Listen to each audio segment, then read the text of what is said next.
Hello guys, welcome back to my channel and don't forget to like, comment, share and subscribe. Economists are seizing the threat of facing the Fed estimate US employment could drop by anywhere from a few 100,000 positions to as many as several million before the Fed fixes the worst outbreak of inflation in 40 years. Finally, tally will depends on how closely the economy follows the patterns seen in recent decades.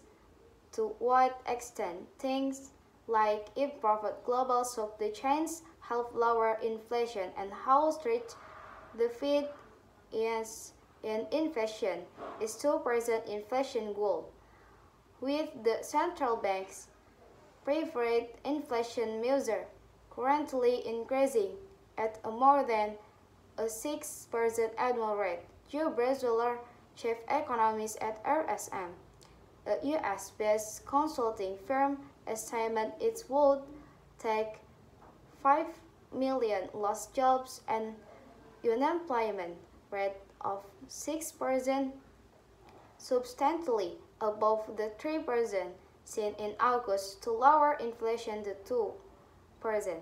Can the Fed achieve a pure soft landing? Probably not, Braziler said, referring to a scenario in which monetary tightening slows the economy and inflation without trading a reckoning. It is difficult to envision a benign outcome. Data and August jobs released Friday gave the Fed a bit of a reprieve. US firms added 300 jobs in August, inflowing from the blowout 500,000 jobs added in July, and a second that some of the economy post-pandemic excess may be moderating without giving was altogether.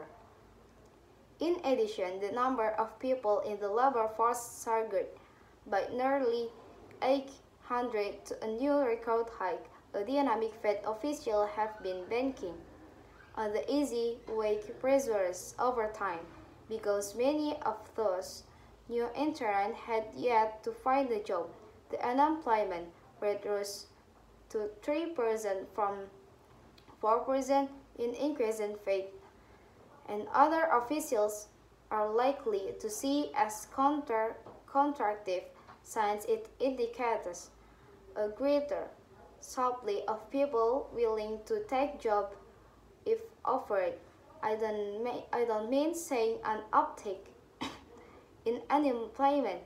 If we are getting more people into the workforce, that is good for companies, said U.S. Labor Secretary Marty Walsh. We still hear the concerns from firms about difficulties hiring workers, but not as loud, he said. Fed officials hope the burden of fighting inflation falls less on employment than other parts of the economy. Even as for months, they bemoaned the labor market's current state is unsustainable. The August jobs report did not ease all those concerns. Average hourly earnings continue to increase at a 5% year-over-year pace, the same as the months before. Fed officials felt that needs to slow, with Cleveland Fed President Loretta Master saying this week she felt wage growth would need to moderate to around 3% to 5% to be consistent with price stability.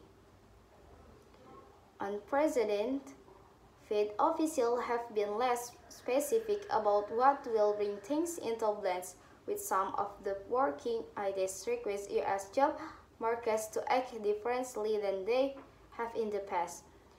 Fed Governor Christopher Waller has pointed to the beverage curve, which plots the relationship between job opening and the unemployment rate. The argument that the labor market could behave differently this time.